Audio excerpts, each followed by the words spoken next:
If you have a cell phone, either please turn it off or silence it. What's your librarian?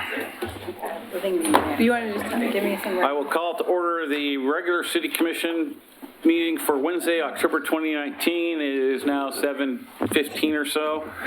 Call the roll, please. Commissioner Frank O'Donnell. Present. Commissioner Rocky Smith. Here. Commissioner Denise McGriff. Present. Commissioner Rachel Lyle Smith is absent this evening, and Mayor Dan Holliday. Here. So please rise and join me in the flag salute. I pledge allegiance to the flag of the United States of America and to the republic for which it stands, one nation, under God, indivisible, with liberty and justice for all.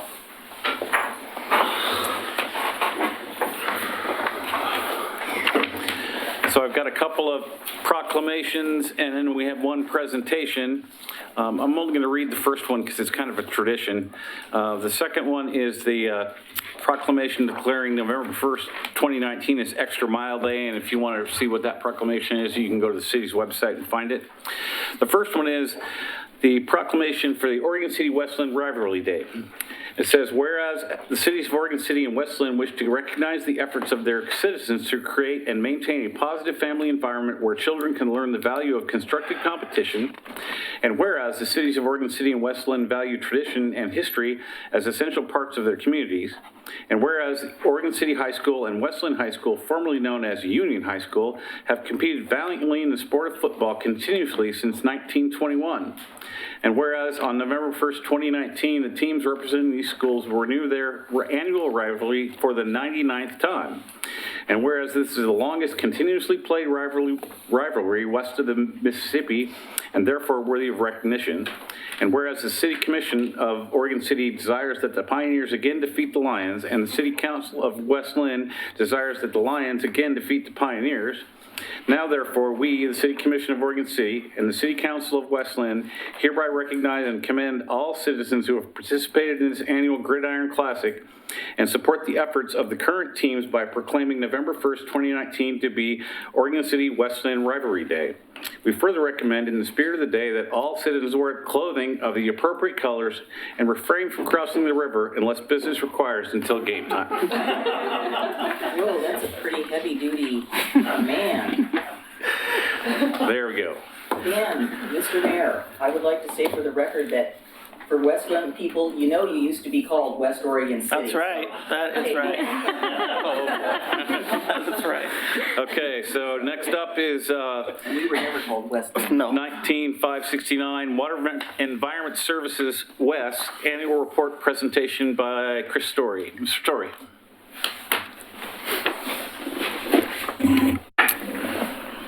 It's hot now. Good evening, Mayor Holliday, councilors, fellow citizens. Commissioners. My name is Chris Story. I am the Assistant Director of Water Environment Services, and I am thankful for the opportunity to come to you this evening and share with you an annual report regarding Water Environment Services. I also want to thank you as a citizen of Oregon City for your work on behalf of our community. Thank you for your service. This report is in part a response to some feedback that we heard that folks did not know what we did and that you would like to learn more. So I hope you are patient and willing to listen to this short explanation of what we have that may be of interest to you and your community. And who knows, maybe you'd be excited to have us back some other time. We hope it becomes a tradition, but I think we can never rival Westland Oregon City football. WES is your clean water provider, which is to say we provide wastewater services for the city of Oregon City. We provide a larger scope of services to other areas, including retail, sewer, and surface water. It is governed by the Board of County Commissioners. It is advised by a large group of citizens, including William Gifford from the city of Oregon City, and provides a lot of opportunity and input for folks to share in what we do. Overall, WES has around 105 employees. We are focused on our primary mission, which is protecting public health and the environment. We take dirty water and make clean water and recover resources out of that.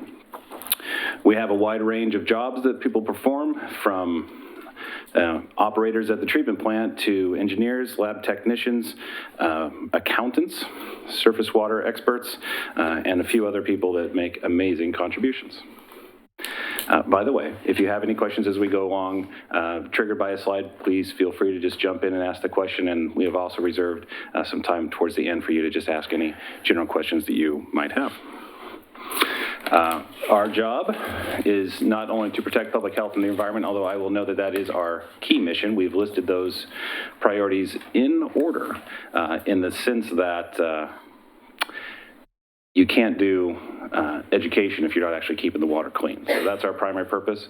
We build infrastructure to support economic development, and then we educate the public on what they can do to keep our watersheds healthy. We actually partner with the City of Oregon City in this effort because we are all jointly members of what's called the MS4 permit that deals with surface water. The service area for Wes is reflected on the map that you can see. To run down why they're in different colors or why we have different zones, it's because we provide different levels of service depending on where you are in our overall service zone area. Zone 1, which is where you can see Oregon City as well as the cities of Westland and Gladstone, we provide wholesale wastewater treatment services. In Zone 2A, which is the dark orange, we provide the same thing. But in Zone 2, we provide retail sewer, which is wholesale plus the collection of pipes in the street, as well as surface water services. Zone 3 is surface water alone. There's no sewer service out in that way. It was an area identified as potential pollution relating to the Tualatin River, so there's efforts out there to try to mitigate any impacts to that watershed. So that little bit of Zone 2A down just above the blue, that's Johnson City? That is Johnson City. Okay. Yes. And the larger one is the city of Milwaukee. Yep. Wes is now a regional entity. You will see, I should clarify, these boundaries that you see actually reflect the boundaries of the underlying county service districts that are sort of, you might say, the foundational building blocks of the Wes organization. Zone 1 is the boundaries of the Tri-City Service District. Zone 2 is the boundaries of Clackamas County Service District number 1.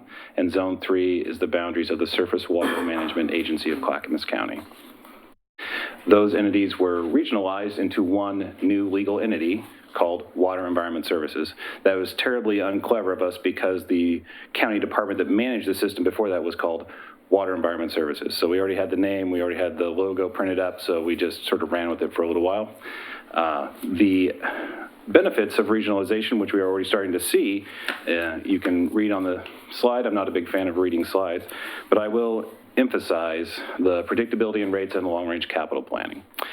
This has been a particular challenge because water is no respecter of jurisdictional boundaries. Water flows where gravity will take it, not necessarily where we have drawn lines on a map.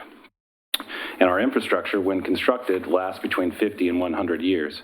So we're very keen in making sure that we're making the wisest investments possible. We thought you might like to know how your rates are spent. 63 cents of every dollar is spent on operations and maintenance, running from operations of the treatment plant to maintenance equipment.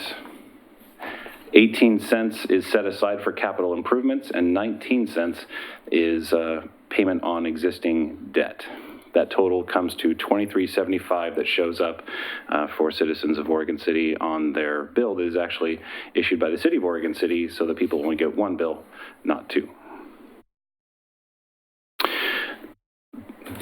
Wes is undertaking a lot of projects right now.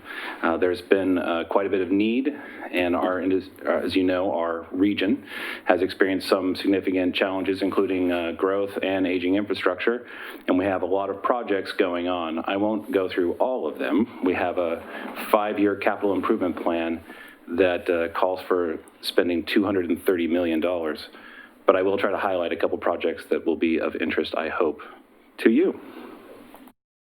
The first is right here in Oregon City, construction of the solids handling project at the Tri-City plant, which is right there at the base of 213, where it just past the intersection with 205. You can see the somewhat empty circle there off to the left is a new 1.3 million gallon anaerobic digester. That digester is, in essence, a stomach. We take materials that we strip out of the water as it goes through the treatment plant, put it in there, heat it up real high, cook it for about a month, and strip out from it methane gas, which we then use to operate a cogeneration electrical generator and boilers to provide heat and electricity throughout the treatment plant and offset our need to buy electricity from the grid. And it turns into basically super fertilizer that we then go and apply to fields in eastern Oregon, which is, we have a fleet of trucks that hauls it out that way. This initial project is scheduled to be done towards the end of 2021. We anticipate some additional investment at the treatment plant over the next several years to respond to some challenges relating to infrastructure and growth. Total anticipated within our 5-year horizon at the Tri-City Treatment Facility alone is $112 million. This is our primary treatment facility, and it's getting a lot of love and attention. I will flag, as part of the solids handling project, that we have received a $1.8 million grant from the Energy Trust of Oregon, reflecting the cogeneration efforts and energy saving opportunities that are created by additional investment at this time. And as well, that we have instituted a energy saving program led by our operations manager, Greg Eyerly, that has to date over the last 3 years saved 5 million kilowatt hours. And we have reduced our expenses on electricity by about $250,000. So we're pretty pleased with that. But it's not just building stuff. We're also trying to engage our community. I am particularly pleased to talk about a recent opportunity that's emerged in a partnership that Wes is trying to develop with CASE, the Clackamas Academy of Industrial Sciences.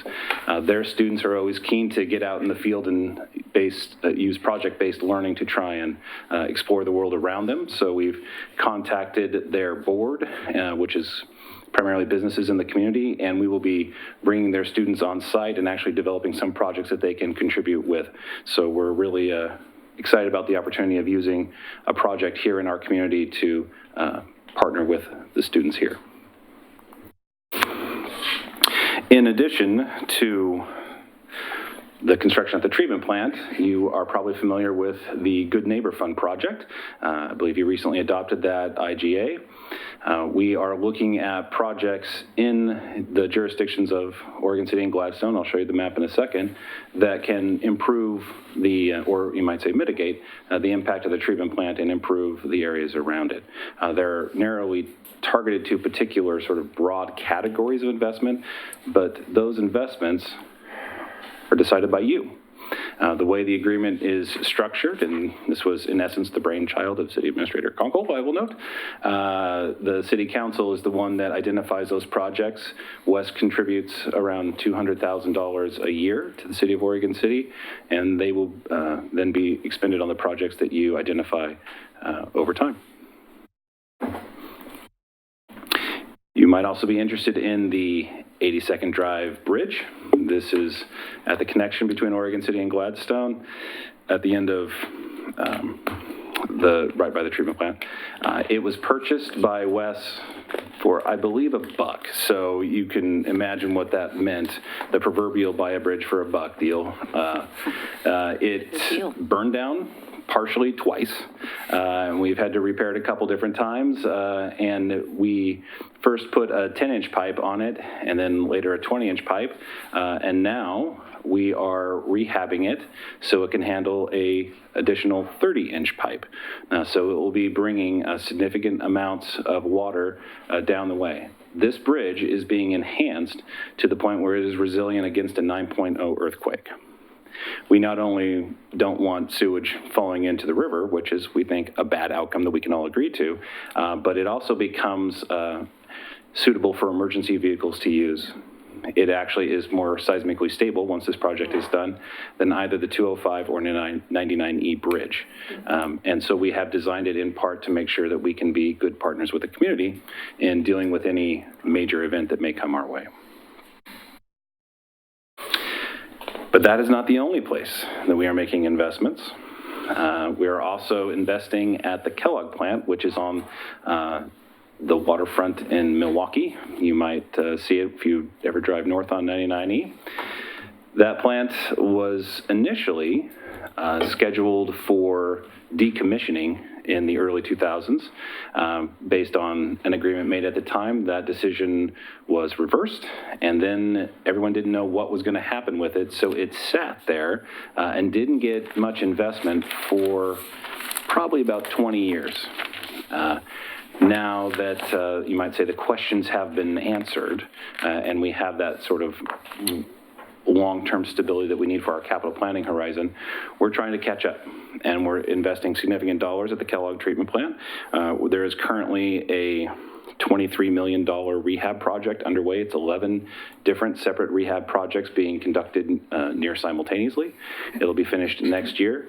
And right on the heels of that, we'll be investing an additional $8 million to try and modernize its solid handling capacity and be able to reduce our truck traffic from about 9 trucks a day to 1.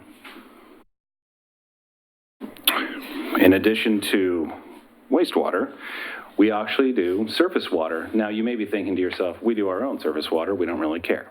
But you might care about this project. This is our Carly Creek project. This is in the Clackamas industrial area. You can sort of see in that picture just above. It is a drainage basin for about 400 acres of the industrial area there just north of the Clackamas River. Prior to our acquisition of the site, it would just drain down into a fairly narrow channel, the Carly Creek, and it would dump right into the Clackamas River just above the water intakes for everyone's drinking water. So we purchased this site, about 15 acres, and we rehabbed it. We constructed wetlands. We planted about 70,000 plants. We created these pools to slow the water down greatly so any pollutants will settle down, and then the plants that we planted will absorb the pollutants before they reach the river so that we can provide a much higher quality of discharge so that our drinking water partners, including South Fork, don't have to work so hard to provide clean water for everybody to drink, including us here in Oregon City. The partnership that I talked about earlier, where we all work together because we have a common MS4 or stormwater permit, allows us the opportunity to work with multiple groups that are investing in the watershed on a regional basis. We have folks that work here. We have folks that work across the Tualatin Basin, and it allows us, in partnership with the City of Oregon City and others, to try and not only educate, but provide volunteer opportunities for folks to make our environment cleaner. And as I said before, our goal is to protect public health and the environment, and clean water is the way you do that. We have particularly focused our efforts over the last year with Solve, and did 3 major cleanup events. We had more than 1,700 volunteers who collected over 11,000 pounds of trash and 6,000 cigarette butts. And I don't really want to know what they did with all that. I'm sure Metro can tell you. In addition to building things, we want to make sure other people can build things. When WES was consolidated, we realized that there was a hodgepodge of rules and development processes available for folks.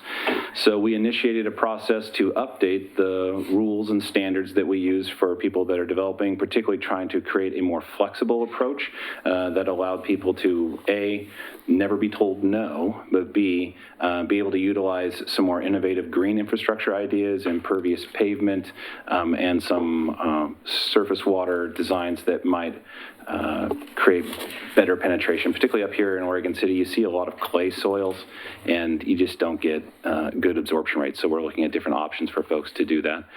We are partnering with the cities, and in fact, for a portion of our rules, we use the City of Oregon City as a model for what we're trying to accomplish. And we've gone through a process of engagement and ultimately public opportunity for comment. And you will note that we actually have 2 coming up in December where folks can, if they really want to, show up and provide input on those rules. One of them will be at the Harmony campus, and the other will be right here in Oregon City on December 10th. And I say all that as things that have been done and done well, but that is not all that needs to be done.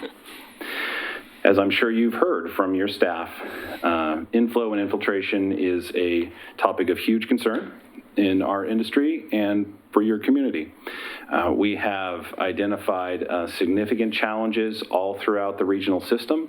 And for folks watching at home, because I know the commission is well advised on this, what is inflow and infiltration? It's basically rainwater getting into the sewer system. And that can happen because the drain to a house is connected to the sewer system. It can happen because the pipes age and crack. It can happen because trees really like the nutrients in wastewater, and their roots will grow right through the pipes. That is a picture of a pipe, and it's kind of hard to tell, but what's actually happening is the majority of that water is just rainwater dripping into the pipe. So the majority of the flow is simply water dripping in. Why is this a big issue? Because under the Clean Water Act, we have to treat every drop of water that shows up at the treatment plant. Whether it is rainwater or wastewater, everything gets the full treatment. And I don't have to tell you that it's extremely expensive to treat this stuff. We're a major industrial user. We buy a lot of electricity, chemicals. We pump a lot of air to actually grow bacteria that eats the pollutants out of the water, and there is no way at the treatment plant to distinguish or filter in any way the difference between rainwater and sewage, so we have to treat it all. Our normal flow during the summer is around 8 million gallons a day of water. During rain events at the treatment plant in Oregon City, it can hit 60 million gallons. So we are seeing a lot of water getting in and coming down, and that means that we have to buy a lot of electricity and buy a lot of chemicals. We have done some studies, and we actually have a technical working group where we've pulled together the public works directors from our various partner cities, including Mr. Lewis, who has participated, to talk about this issue and what would be the best ways to try and address it. We did a study that looked at the various options, including one, we could just build way more treatment and try and treat it at the treatment plant. And we found that the most cost-effective solution is for everyone to work together and actually just keep the rainwater out of the system in the first place. Just building treatment on our own and not keeping it out of the collection system, we are projecting a bill of about $600 million. That is in addition to the $230 million that I already talked about. But if we're able to partner and get that out of the collection system, we think we can reduce that bill by about $120 million. It's still an expensive process because then you're talking about rehabbing pipes and doing all sorts of smoke tests and other challenging efforts, although that can be fun, smoke tests can be fun, to try and find the sources of the problems, but it's definitely going to save everybody money in the long run. That concludes my presentation. Thank you very much for your attention. I'm happy to answer any questions you have as we talk about this interconnected system. Oh, if you don't mind, I will note for anybody watching on TV, we handed out here a annual report that's available to folks. It's been published online. We didn't mail it to everybody. We just created an electronic copy and have made it available. And we're hopeful that's useful to folks as they try to find out what we do and why we're doing it. Thanks. Questions? Yes, please. I noticed that one of the biggest problems that all the jurisdictions in the region and probably the state have is, number one is the fats, oils, and grease, and also people using those allegedly disposable wipes that are not supposed to be flushed down the toilet. That's right. Flushable wipes are not flushable. No, they are not. I say that every public meeting. Yes. Absolutely true. Fats, oils, and grease are a problem. We actually have an industrial pretreatment program that focuses on our major contributors, and they're actually pretty good at doing on-site treatment. We typically run into problems when people, you cook something, you deep fry some French fries, whatever, then just dump it down the drain. And off it goes, and it clogs. It's just like your arteries, right? It clogs up everything, and it's fairly difficult to clean. The typical processes for cleaning doesn't capture it as well as it would just the normal barriers. And so we strongly encourage folks, just go ahead and filter it. How mom would just put the grease in the soup can? That is a great idea. Please don't just dump it down the drain. So this picture in the book on page 9, I'm not sure I really want to know what that is he's taken out of there, but I'm assuming that is some residue that, Those are rags from a pump station. Those are flushable wipes that got clogged together. So we have to have crews go out on a fairly regular basis. We actually, by gravity, it will flow into certain location points, and then we have pump stations. Your city operates 14, and then pump that into the treatment statement. The flushable wipes that are not flushable jam up the pumps that move the wastewater, and so you start to get backups into the system. And certainly, I think you would agree that people are unhappy when wastewater starts backing up into their homes. So we have to have an extensive maintenance effort to try and clean out those pumps on a fairly regular basis to address that problem. Clearly, the best way would be to get people not to flush the wipes that are not really flushable.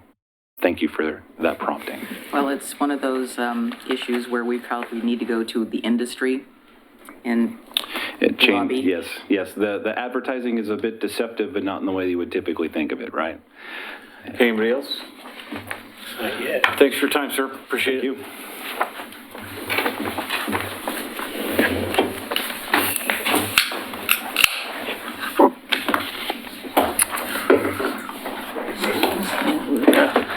Okay, so we're on to citizen comment.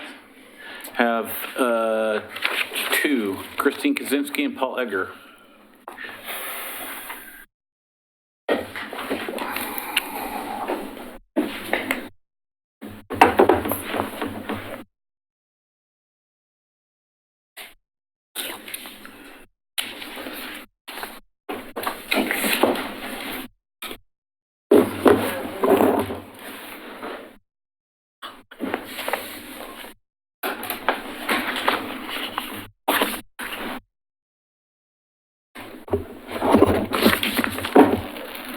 We ready? Yep. Okay. I'm Christine Kaczynski. I live in unincorporated Clackamas County. I will never get this all done in 3 minutes, so I ask you to please read the handouts that I've given to you tonight.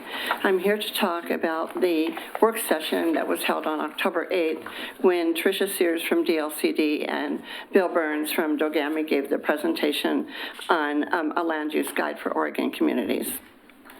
I planned to attend this work session, but could not due to my husband being ill. Therefore, I watched it on video. I remain very concerned that Oregon City continues to regulate only steep slopes of 25% or more when the city has some of the most difficult topography in the state. I began a study of the landslides, and I am aware that have occurred over the past 25 years. Please see the handout given to you where I have listed the area of the landslide, the percentage of the slope, and the degree of susceptibility that belongs to this particular landslide. So when we start with Trillium Park Drive, the one that was from 2017, the percentage of slope was 15%. And your Public Works Department speaks about this as a significant slide. That one and the one on Peter Skeen Way. Again, high susceptibility for future landslides. Oak Tree Terrace occurred on a 10%, that's off of Holcomb. Dewey Street, 20%. When you go down the list, it's 20, 10. Holly Lane, 10 to 11%. Country Village has a moratorium on any building, and they're 15% backing up to Holly Lane. Morton Road is 15%. Matthew Court is 9%. These are all much, much lower than 25%, which makes me wonder, are they really being looked at, or are they just being overlooked because you're only regulating slopes of 25% or more?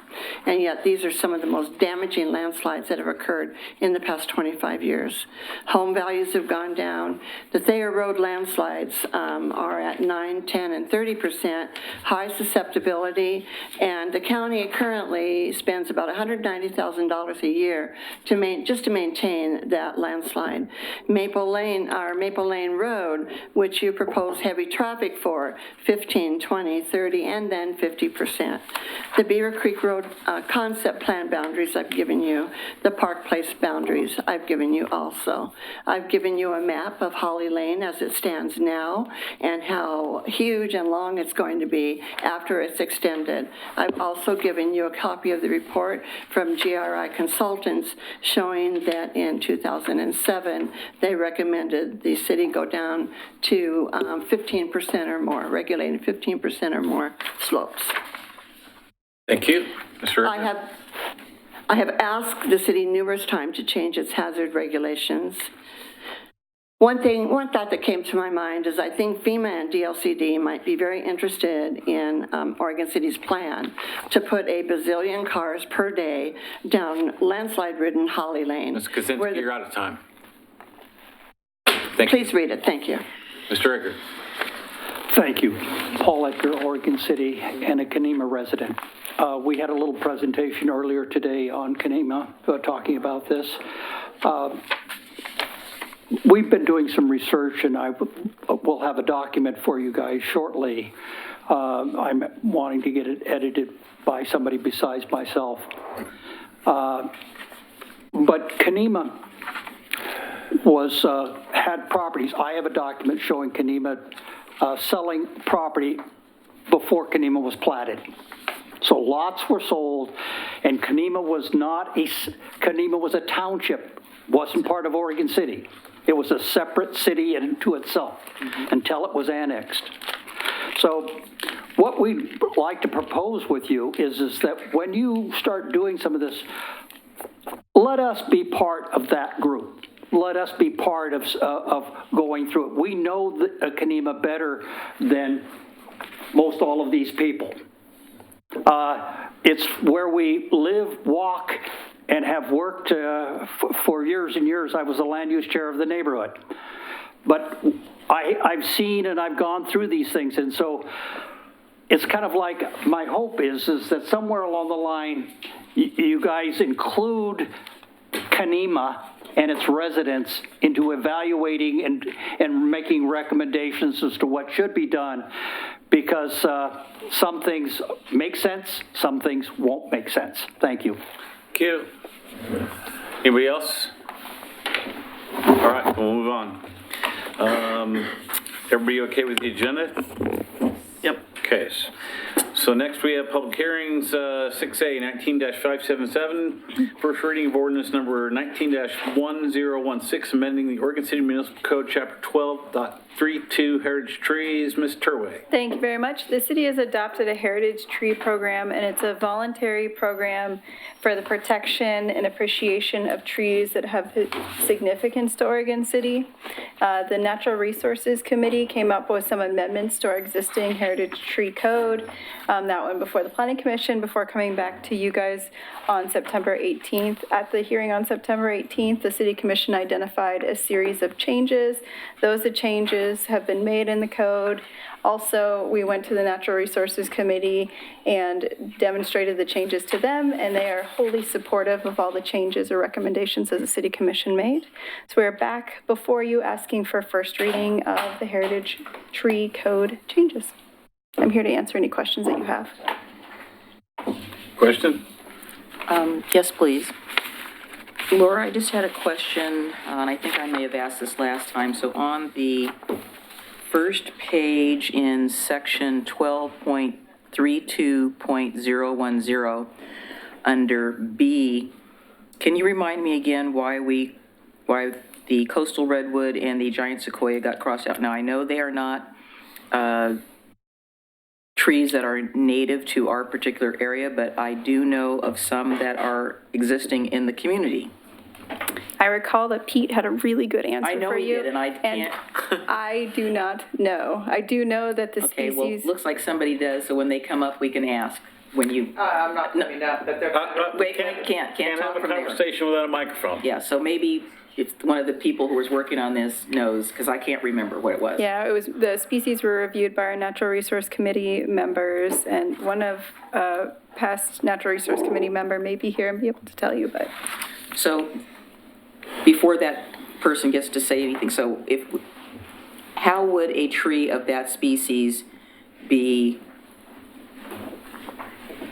could it be nominated as a heritage tree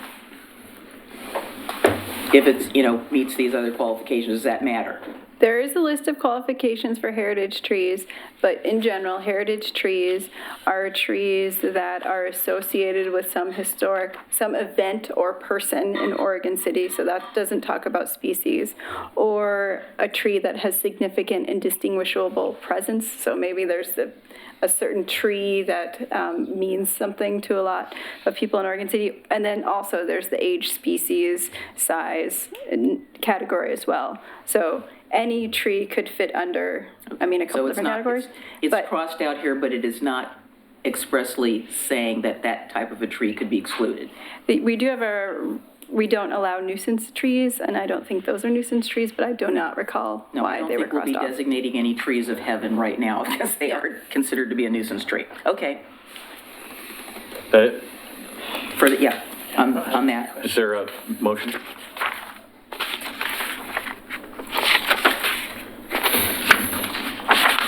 Would it be possible to have Ms. Dahlstrid come up and answer that question? answer that question? That's fine.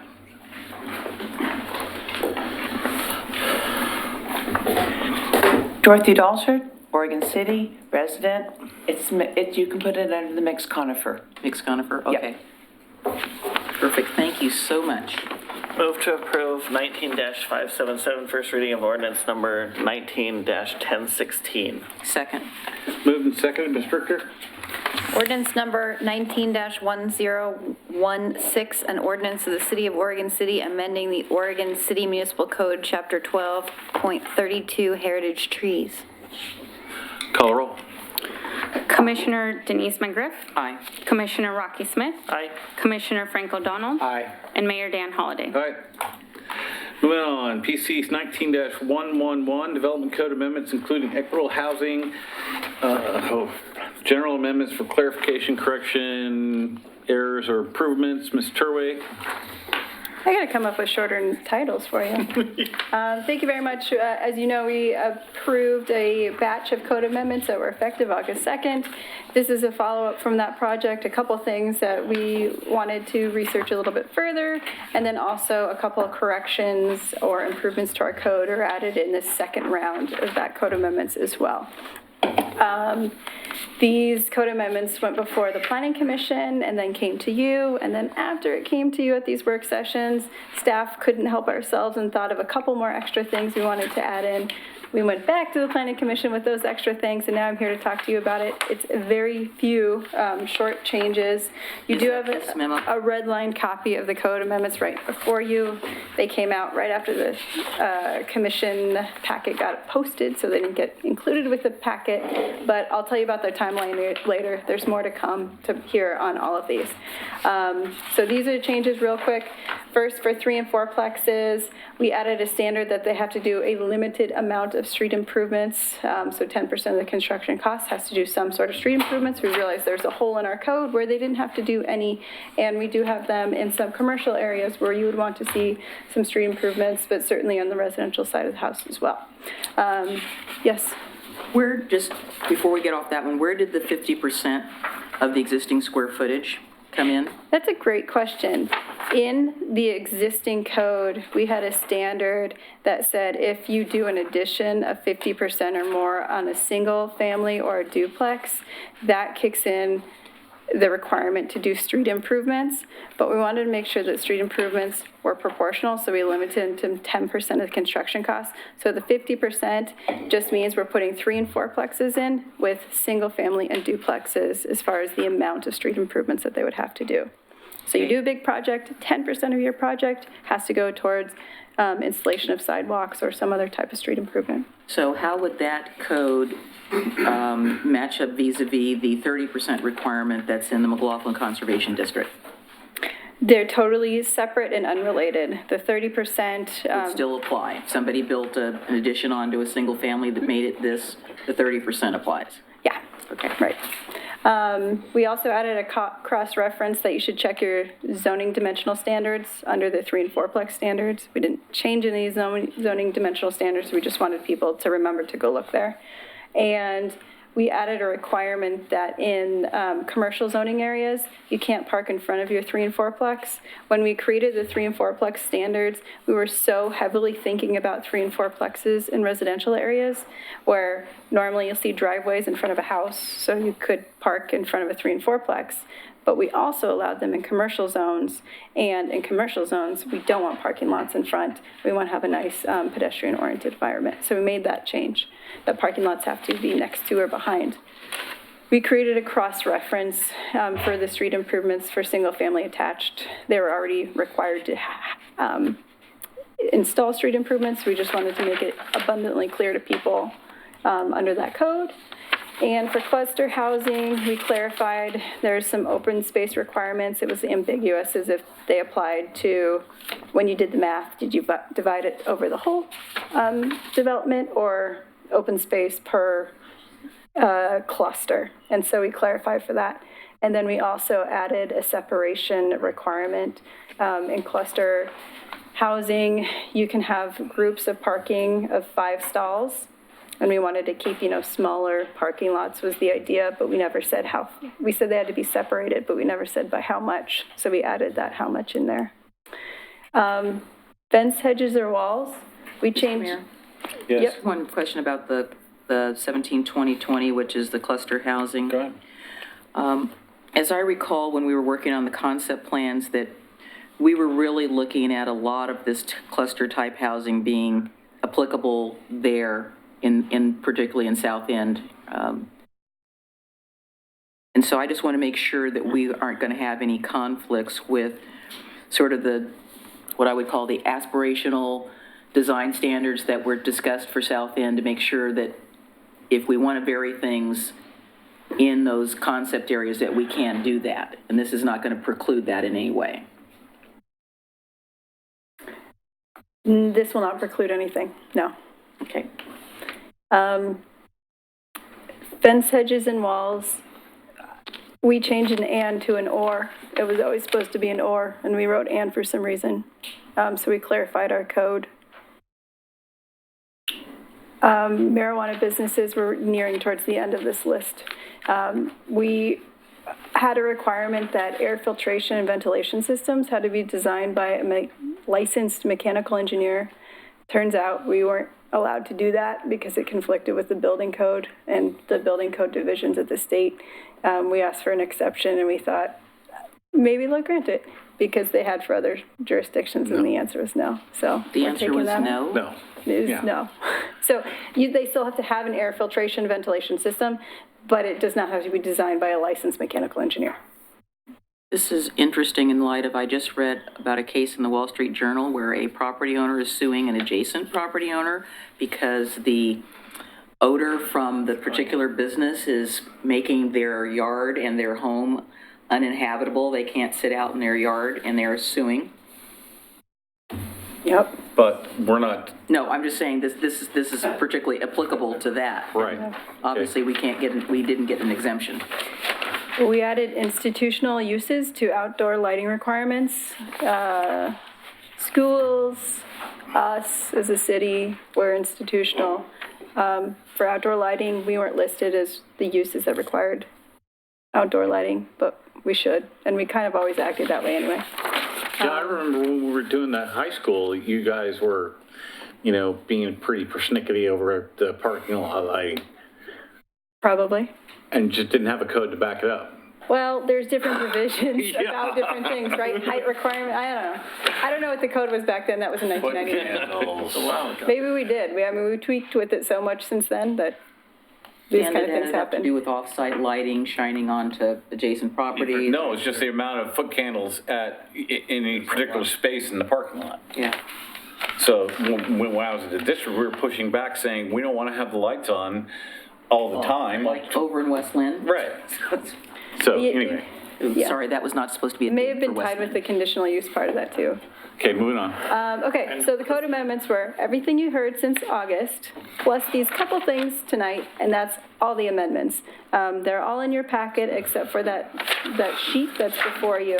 At this point, what I'm looking for is directions from the city commission, if you're happy with all of them, or if you want me to change anything. And then we have a couple hearings in November if you want to meet to talk about them more or see them again. But we would be requesting approval of it on December 4th. We delayed it a month because Kenema wanted to meet to talk about one of the Okay. changes. So if you want to meet in November, we can meet in November. If you have changes, tell me We're now. not done yet, so we still have a public hearing. Yes, that's all I have. Okay, so I'm gonna open the public hearing. I have, my computer will cooperate. Mr. Edgar?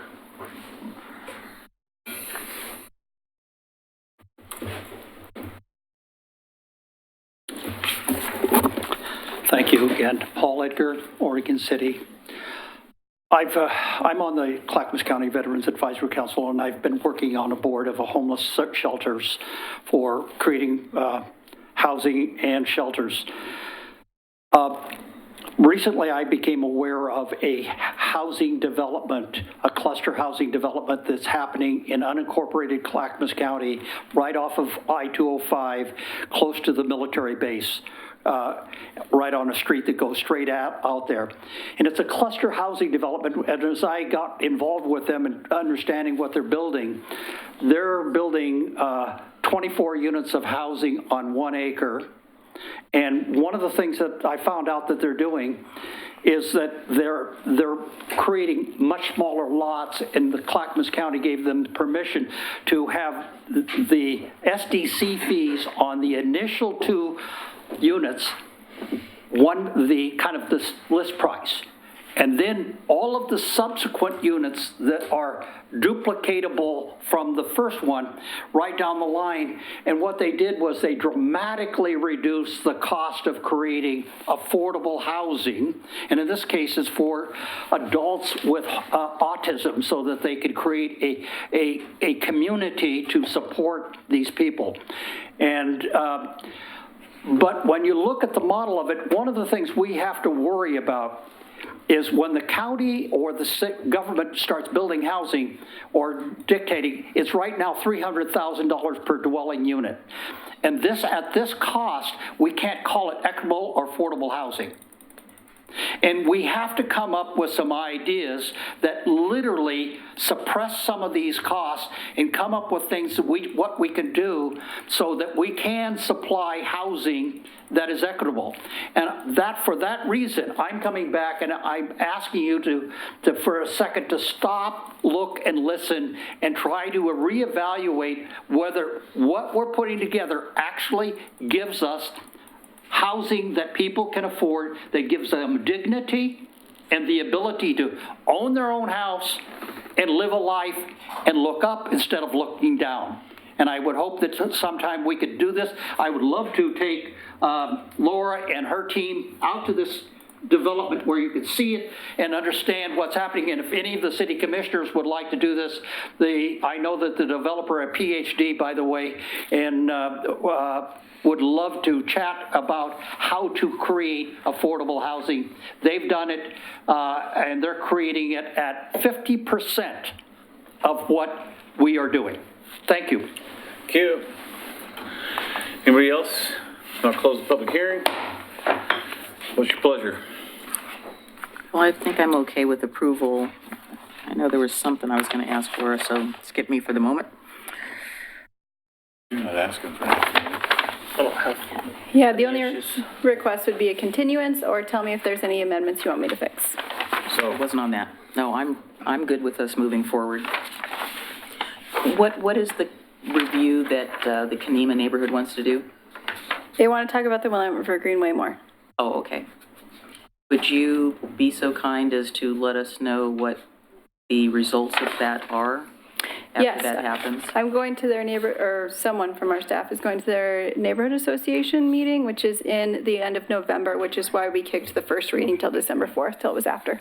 Oh, okay. I'll make a motion to continue item 6B, PC 19-111. Do we want to set a date certain? December 4th. You do have to set a date certain, I would recommend December 4th unless you want to talk about it further. December 4th it is. Second. Moved by Commissioner O'Donnell, seconded by Commissioner Smith. Further discussion? Question? Call the roll, please. Commissioner Denise McGriff. Aye. Commissioner Rocky Smith. Aye. Commissioner Frank O'Donnell. Aye. And Mayor Dan Holliday. Aye. PC 19-109, second reading of ordinance number 19-1009, amending the Oregon City Municipal Code, Chapter 17.40, Historic Overlay District. Ms. Turway. Thank you very much for asking for a second reading on this one. I'm here to answer any questions that you have. Is there a motion? Move to approve second reading of ordinance number 19-1009. I'll second it, but I have a question because something I've forgotten. Sure. Moved by Commissioner Smith, seconded by Commissioner McGriff. What's your question, Commissioner McGriff? On the attachments, they have the comments that we got from the State Historic Preservation Office, SHPO. I know that we had an earlier memo because that one didn't remind me of what the concern was. So Kelly was writing to ask them if the code amendments would in any way affect our CLG status. Was that the basis of that letter? Because all it says is this still meets requirements. You used an acronym there. Yes, I said State Historic Preservation Office. No, CLG. Oh, Certified Local Government. Thank you. They indicated it would not affect our status as a certified local government, and they do not have opinion on, yes. So my question was correct then, that that's what she was writing about, whether or not any of our changes would affect our status? That's correct. Okay, perfect. Thank you. Okay, it's moved and seconded. Ms. Richter, sorry. Ordinance number 19-1009, an ordinance of the City of Oregon City amending the Oregon City Municipal Code, Title 17.40, Historic Overlay District. Call roll. Commissioner Denise McGriff. Aye. Commissioner Rocky Smith. Aye. Commissioner Frank O'Donnell. Aye. And Mayor Dan Holliday. Aye. So off to 7B, 19-584, review and findings of the walnut tree removal at the Oregon City Pool property. Mr. Conkle. Thank you, Mayor. Evening, Commissioners. So you have the staff report as well as the summary and findings in the process review and the background material that we looked at in reviewing the decision to remove the walnut tree from the pool property from the initial trip on the sidewalk in front of the pool to the issuance of the mitigation permit. So I'm just going to read a little bit of the background of what I had put together. It's imperative as city manager that while providing a safe community for our citizens, how we as a city make decisions must also meet the expectations of the city commission and the community for which we serve. I also need to be responsive when the goals and expectations of the commission, the community, and the city manager are not met. In this instance, it is clear that the decision to remove the healthy walnut tree from the pool property did not meet these expectations and has created a perception that the city does not follow its own standards and erodes the trust in the decisions being made by the city with the city commission and the community. I'm sorry that we did not meet those expectations of the community as well as the commission in how we handled this issue. It's also imperative to note that staff did not violate the municipal code as it relates to the decision to remove the tree. In my review, I've outlined some of the failures that we had and some of the areas where we can improve, as well as some of the areas both from a staffing communication expectations, but also within the municipal code and policies that we probably do need moving forward to meet those expectations that have come forward as we've gone through this process. The decision to remove the walnut tree was a judgment call. It was also made without enough consideration of community perception, a thorough analysis of an alternative approach, or sufficient documentation to make a well-informed decision that would address the recommendations of the arborist report, concerns of the public, and justify the removal of the tree.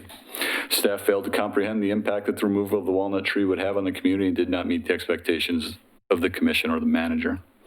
So at the end of the memo, I've also identified some process improvements that I'm recommending that we move forward with. Working with the Natural Resource Committee to identify something within. We have the Heritage Tree Code, which we just talked about, that identifies certain types of species, sizes of trees. That could be the trigger that then kicks in, additional public comment period or some type of a public notification process. So I think that we've identified some way to start as a place to start to have that discussion with the NRC and the community on what do we want moving forward. So I think that we can come up with a way through either both code and policy to address the concerns that we've heard. There's also looking at some of our public works standards. How much could we utilize different construction alternative methods, grinding, different materials, rerouting, utilizing easements more to go around trees, different street design standards. So work through that a little bit more as well, and maybe be a little bit more encouraging of alternative methods, both from the public and the private side when we do see some of these street improvements coming in. And then obviously there are some staffing things that need to be addressed, looking at working with a leadership and organizational consultant to address some of the communication leadership issues that we've identified in the Community Services Department. And then obviously appropriate setting of expectations, training, and corrective action is moving forward. So once again, I think that through this process, we've heard loud and clear what we did wrong. Areas where we can improve, as well as some things just structurally within code, policy, or lack thereof that can be addressed moving forward. So I'd be happy to answer any questions. Before I take questions, I have a statement I would like to read as well. So I'd like to share that the City Commission is taking to heart comments shared from the community regarding the 2 trees removed at the Oregon City Pool. The decision to remove a healthy walnut tree from the pool property, which caused a trip hazard in the past, did not meet the expectations of our community or this commission. We are moving forward with lessons learned from this experience by working with the Natural Resources Committee to help shape code amendments or policy that address the removal of trees on public property and determining public notification requirements. Staff will improve their processes by reviewing sidewalk standards to determine potential alternative construction types and sidewalk rerouting acceptable for the public right-of-way. All departments will implement new procedures and policies to make improvements which will better meet the expectations of our community. Rest assured that we will work diligently as a commission along with the staff to protect the tree resources of our community and maintain a healthy tree canopy in Oregon City. So before we take questions, I'm going to take the public comment. So we'll go with Dorothy Dalsrud and Curtis Reeser.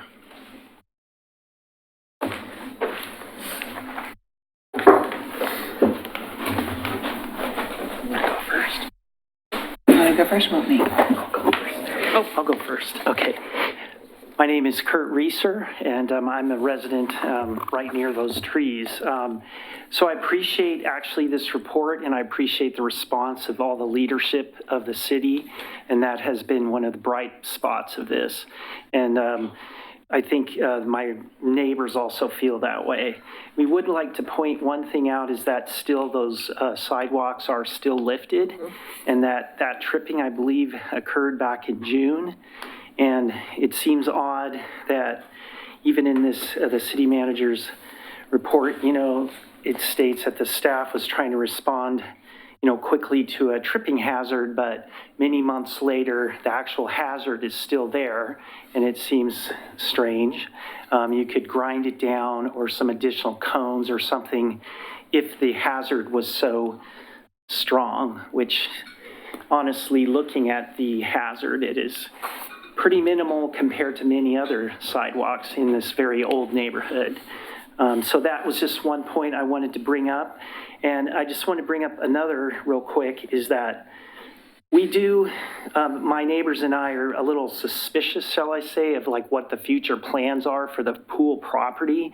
There were a couple of comments, I think 3 actually, that came from the Parks Director about as we discussed the placement of the new trees and saying that the zone around the window of that room that's used for the play areas and things like that, that area couldn't be replanted because of future likely construction. And the Parks Director referred to the long-range plans and things like that, which I did look at, and I could see no information about any kind of development. And of course, after this event, people are a little suspicious and not trusting, and there's a lot of people talking about, well, what are they really going to do? Is there going to be a TriMet Transit Center there or some silly thing? You know what I mean?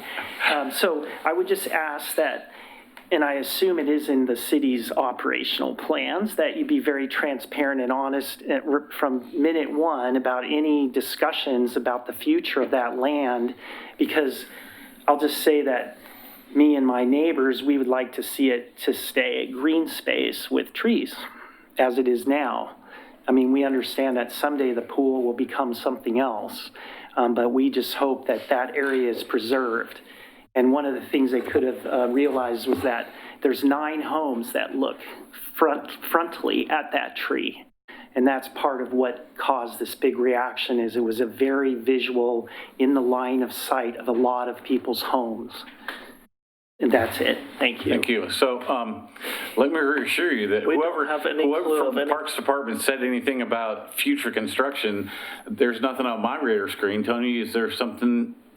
I can come back. I believe it was referencing the 1999 Parks Master Plan that talks about the need to improve pool capacity at some point, but let me get the language and bring it back from the master plan. There's nothing not currently on the radar at all. No, nothing. We've never heard We're anything. looking at master plans that are right, assuming right. growth down the road. There's no funded identified project funding.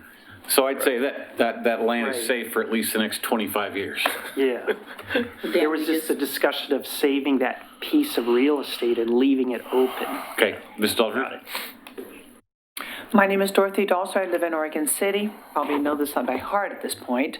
There are several things. Thank you very much for the change code on the nomination of the tree, but specifically about our walnut and our oak trees. I'm looking at these 2 trees that took it for the team for code change. I'd really encourage our NRC, our CIC, and maybe our PRAC putting together a small focus group like they're doing for dog parks and like they did for the Heritage Tree Code change to look at just city trees to be protected. Maybe putting together a code that will be comprehensible, that we could go forward, that we can follow. Just a few steps. I've been saving files on trees with holes in them, and I've been saving files and any pictures I have of sidewalks that have just disappeared because there was a big giant tree in the way, so people had to walk around it. And I'm saving side pictures of roads that bend around a tree because it slows people down. And there's a tree in the way. Let's save the tree, let's bend the road. And they've turned out to slow people down, take more attention to what's going on around you. What I would say is, would our Heritage Code cover our city trees? No, because they've not been nominated yet. The only thing that's going to save a heritage tree is if it's nominated, and we can get there. We could do a sweeping nomination to all of our heritage trees. The best suggestion I heard come out of our commission, thank you, Dan Holliday, was a suggestion of, can we review a tree maybe if it's 50 years or older? That is the best suggestion ever. If we can just say, let's blanket any tree that we should look at, and let's take a second look if it's 50 years or 50 years and older. Very easily done. App on your phone, measure tree breast height, plug in the tree species, and you can get the age within 10%, higher or lower. That's very easily done. And I would love to head up that committee, but I don't think you'd want me. But I would certainly love to sit on it. If not, I'll just give my 3 minutes on it. Thank you. Wendy Marshall.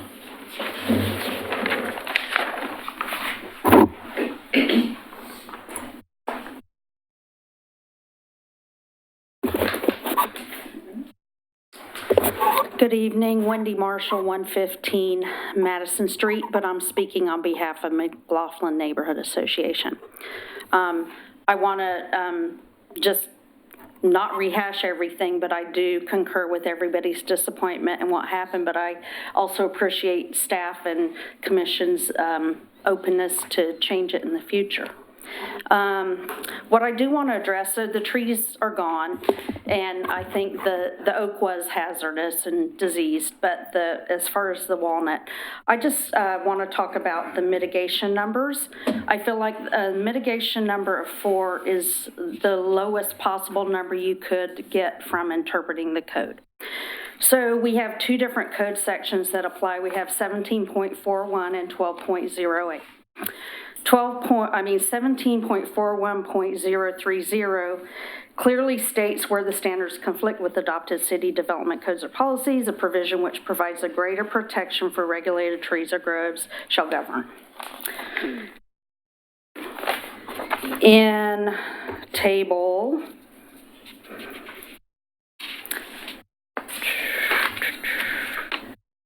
17.41.060-1, first of all, we have the tree diameter of the walnut was 30.2 inches, so we have a category 25 to 30 inch for mitigation. Then we have 31 inch and over. First, we rounded down to 30 inch, so that made less mitigation. I think we should have rounded up to 31 since it was in between. Can you please not grab the mic? Sorry. I'm sorry. Every time you touch the mic, it makes nasty sounds on TV. Nastier than the sounds coming out of my mouth. So there's one case where I think we could have done the more protective, more restrictive. Table, so in that one, it would have been 12 trees if it's outside the construction area, or 4 trees if it's within the construction area. I think it's debatable if there was a construction area, based on the definition of construction area, and there really isn't a plan. So I really think you should look at what was outside the construction area. Table 12.08.035 requires, for the hazardous tree, you have to replace it with 1. So that should have been 1. And if you looked at the 25 to 30 inch category for the walnut, you would need 5 trees. If you rounded up to 31 inches, it would be 8 trees. So I believe the absolute minimum would be 6 trees required for this whole development. But like I said, the code states you should take the more protective when they conflict. So I think it would be a lot more. And there may not be a spot for those on that street, but the city has other options for mitigation in a bank or another location as well. And as far as alternate construction methods, City of Milwaukee is looking at, engineering department is allowing some less traditional methods, and I'd be glad to share them. We're trying to save trees as a priority, and I would be glad to share them with John Lewis or Tony, and could help with your future endeavors to save trees. Be great.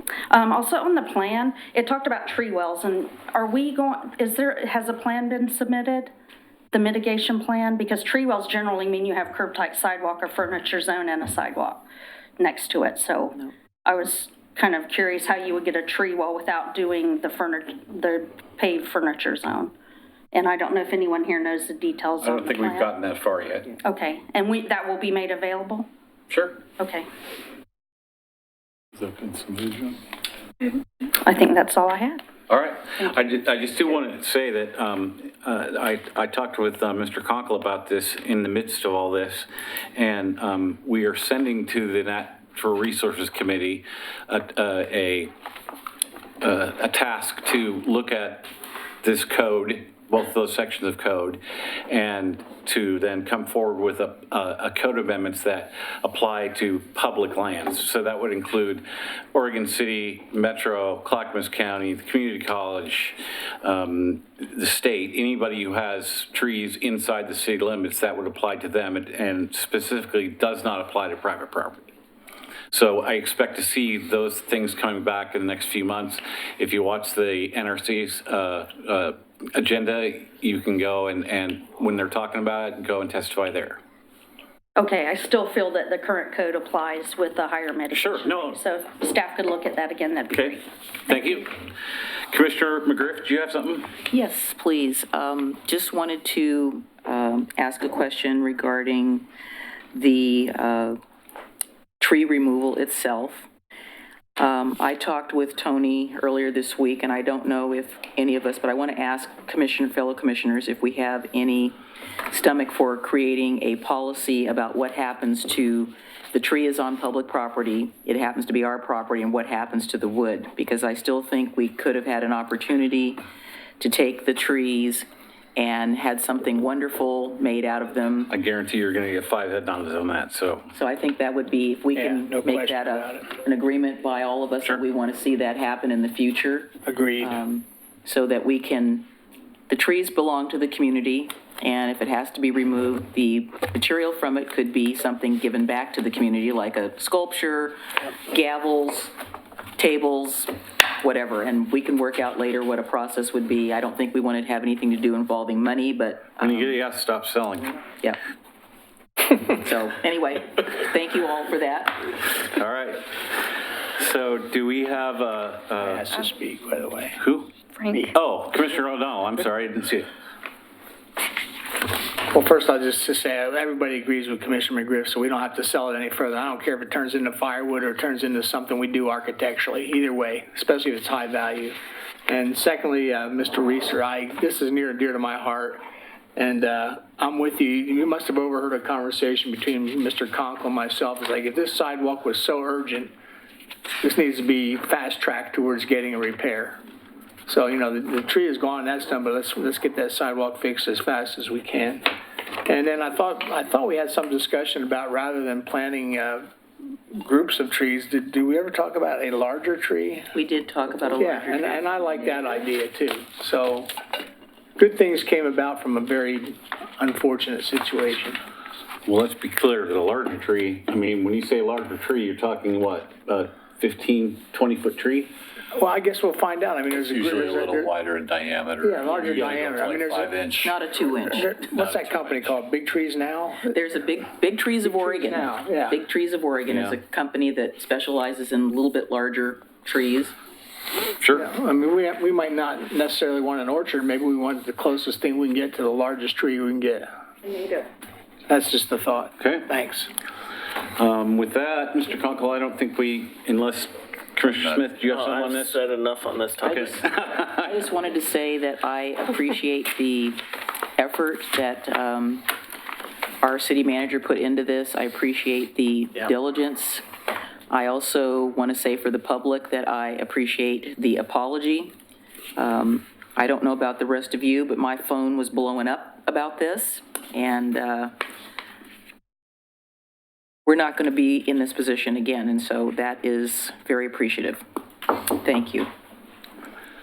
Yeah, until the next unforeseen thing shows up. So we're going to move on from here.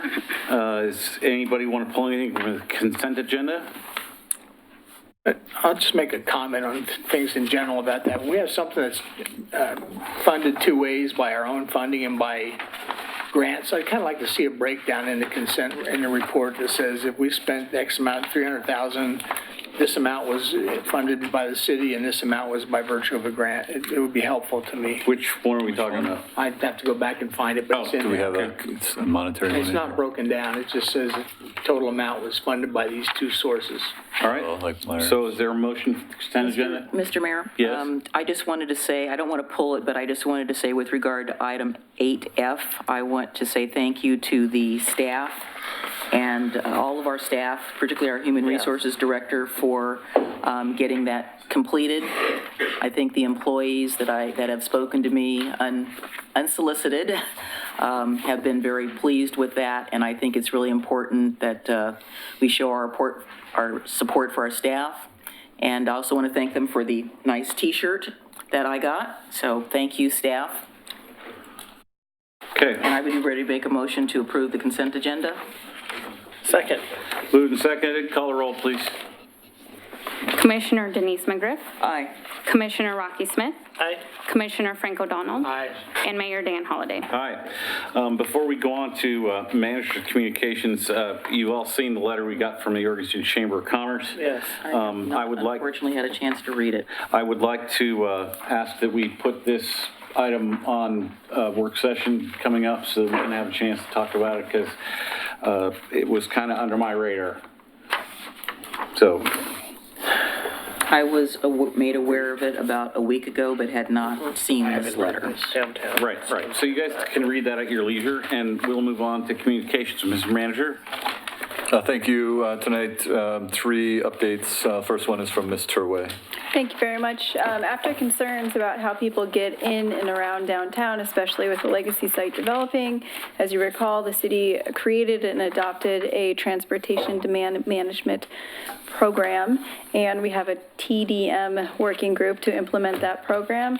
The city was successful in receiving a grant from our regional travel options to get money to fund some of the strategies within the grant. I just wanted to give the public a heads up that starting next week, we will be starting to do a regional travel options survey. So we want to figure out how employees get to work downtown, as well as how customers and people who are general public walking around downtown got there. The idea is to do the survey now, collect some base data. We'll do it again in 2 years, and those are both funded. Ideally, over time, we would continue this travel options survey, so we have a reason to compare with other modes when they come online. Were you going to be giving us a report on what their findings were, the working group? Sure. Be good to know. Yeah, and they're coming before you with an update, I believe, next month anyway. The TDM working group? Yeah, we're going to talk about parking downtown, which is one of their things as well. So you may see them once or twice coming up here. Okay. That'd be great. Next, just an update about more trees. At the library, we've been working with Bartlett tree experts, discussing the decline of one of the elms, the 10 that are located on the library property. It has severe signs of Dutch elm disease. If you go out there right now, it's lost all its leaves and it's dying. The immediate recommendation was to remove the 3 trees, trenching around it to avoid root grafting and to eliminate the spread to the other 7. But we are putting together a management strategy with Bartlett tree. We've taken samples for pathology. Fungicide injection treatment will occur to the trees, and then we'll begin continuing additional assessment. We do have one dead tree that we're going to need to take out pretty quickly over the winter. Then we'll continue to monitor the other 2 that are showing signs of Dutch elm and to come up with a management strategy and a recommendation how to move forward. So just to make you aware. So is there any way to cure that? Or is that a death sentence? The tree. For me or the tree? Possibly. Only if you cut a tree down by asking. Tony, I'm aware. I don't know. I'm sorry, I don't know the answer. Okay. We could find out. I'm not Tony, sure. I'm aware that in Lad's Edition, they have been doing a regular and routine inoculation because they have the same types of trees, and they have been very successful in saving their trees. But my question stems back to, and maybe our amazing library director will know this, but one of the things we talked about when the new library addition was built is that some trees were going to have to be removed, and we had talked about getting some new trees planted in the park to replace those. So if we're taking down more trees, what is our plan for replacing the tree canopy in Library Park? Yeah.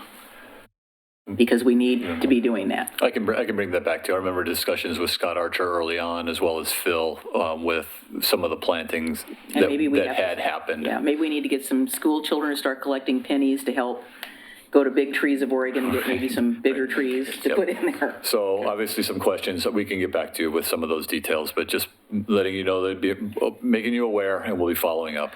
Okay, Make so sure that gets put on our website and all that about where this we're at in that possibility, process. so that, and we will make sure we announce it at the McLaughlin neighborhood.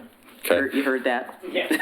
Last, Mr. Conlon, one more sorry. question. So the dead tree that we're going to take down, is there any reason we can't use the wood? Let me check with them. I know that with the oak, there was concerns about reusing the wood when you have an infestation in them, especially with Dutch elm, because of how contagious it is and how it spreads. But I do know that some of that from the library, they took it and they kiln dried it and killed the fungus. So let's make sure, because we have 2 projects coming up, both the police facility and the public works facility, that we could reuse that wood for. Yeah, the shelves in the library are really nice. They're very nice. Okay, last one. Last one. The Get Moving 2020 Community Forum hosted by Metro is on October 22nd from 6 to 8 p.m. at the Abernethy Center, which is at 606 15th Street here in Oregon City. So it's really looking at the McLaughlin corridor that's served by TriMet lines 33 and 99, and what transportation projects are being considered for funding within the region, of which that corridor is one of them. So this would be an opportunity to hear about the improvements that are being proposed on 99E, as well as the other projects in the Clackamas County that are being considered, Sunrise Gateway, Clackamas to Columbia, 82nd, and the Oak Grove Lake Oswego pedestrian bicycle bridge. So just an opportunity to hear from Metro and staff and other community members about that transportation corridor, as well as the other ones, and as we're vying for transportation dollars that are very limited in the region. So once again, October 22nd, 6 to 8 at the Abernethy Center. Okay. That's all that I have for tonight. Commissioner McGriff, you have anything for us? Yes, I just wanted to make the other commissioners aware that Commissioner Lyle Smith and myself attended a forum sponsored by Metro Councilor Juan Gonzalez for new elected people, and it was very nice. I met a number of folks from around the region, from other cities in our region to Tualatin Parks and Recreation District. A couple of our school district newly elected officials were also there. Metro president was also there. And it was just nice to sit and visit and learn about what the other cities are doing. And again, thanks to our fabulous city recorder. Again, thank you for sending me to the League of Oregon Cities meeting. I'm following up on that meeting with attending one on December the 5th that will involve reviewing public meeting laws and ethics codes and other things that people who are sitting in our position need to know. So thank you again. Commissioner Smith? Just want to remind people about Halloween. Trick or treat on Main Street, 4 to 6, downtown Oregon City. I know the police department will be there, and everyone downtown, drive slow, get candy. When is that? 4 to 6, October 31st, downtown. I thought that was no, they're not doing it the same night as the pub crawl. Okay, thank you. No, that's the 26th. That's a whole different thing. A whole different thing, right? Yeah. And there's going to be a flash mob. Yes. Commissioner O'Donnell, you have anything? Yeah, I just simply want to say in the 2.5 years I've sat up here, this is the best commission I've ever seen this city have. And I want to tell you, every commissioner up here is available to work for you and do something for you. And I have seen everyone up here intervene. If you've contacted us and asked you for help or asked us for help, I've seen each one of these people up here intervene on your behalf, whether it be on you versus the government or you with another situation. So don't be afraid to call, because we're here to do the work of a commission. Amen. It's 888-88. Don't be surprised if you dial my cell number and I actually answer the phone, because that's the number that's on the city's website. Every one of us. Dial 555. Just text me. Text me, don't call me. So, Text Rocky. to finish up, And I'll call you back. I attend the police building construction meeting about every other week, because right now we're just barely starting to come out of the ground. But as of today, we have 98% of all of our building permits, and all of the associated underground and that sort of thing. We expect to pour the foundations in the next 2.5 weeks. And then we'll start to see it quickly come out of the ground, because our CLT and cross-laminated timber is what we're building this thing mainly from. It will start arriving in mid-December and should all be on site by the first week of January. So we're really excited, and hopefully we don't get a lot of snow this year, because that would greatly impact our construction schedule. So. I want a lot of snow. And a lot of snow could cost us $1 million, so let's hope not. Chief, I think, has a little... You had something to say, Chief? Commissioner McGriff wanted me to mention we heard that there were some rocks getting out onto Warner Parrott from the construction site, and the construction team's been made aware. Okay. Thank you for talking to him. We had a citizen bring a rock in for us. At the construction site on the Warner Milne side, they use some big rocks, baseball-sized rocks, because they're running dump trucks in and out of there. And every once in a while, one of those rocks can get caught in between the tandem wheels of a dump truck, and so it gets out onto the road. So that's how that happens. Yeah, that's what it was. And then the last thing, well, second to last thing, ballots went out, or going to go out sometime this week or next week. I just want to remind everybody to vote by the first Tuesday in November. And lastly, just a comment, I lurk quite a bit on Oregon City Chit Chat on Facebook. And there was a post today that kind of alarmed me a little bit, so I want somebody to go take a look at it. And this is purely conjecture at this point, but someone has posted that there are rats in the trees at Hillendale Park, and that they went out with a flashlight and could see the little beady eyes. Did they climb trees? Sure, rats can climb trees. Moles and rats, yeah. Well, not moles, but rats. But anyway, so if you might have someone check on that, I'd appreciate it.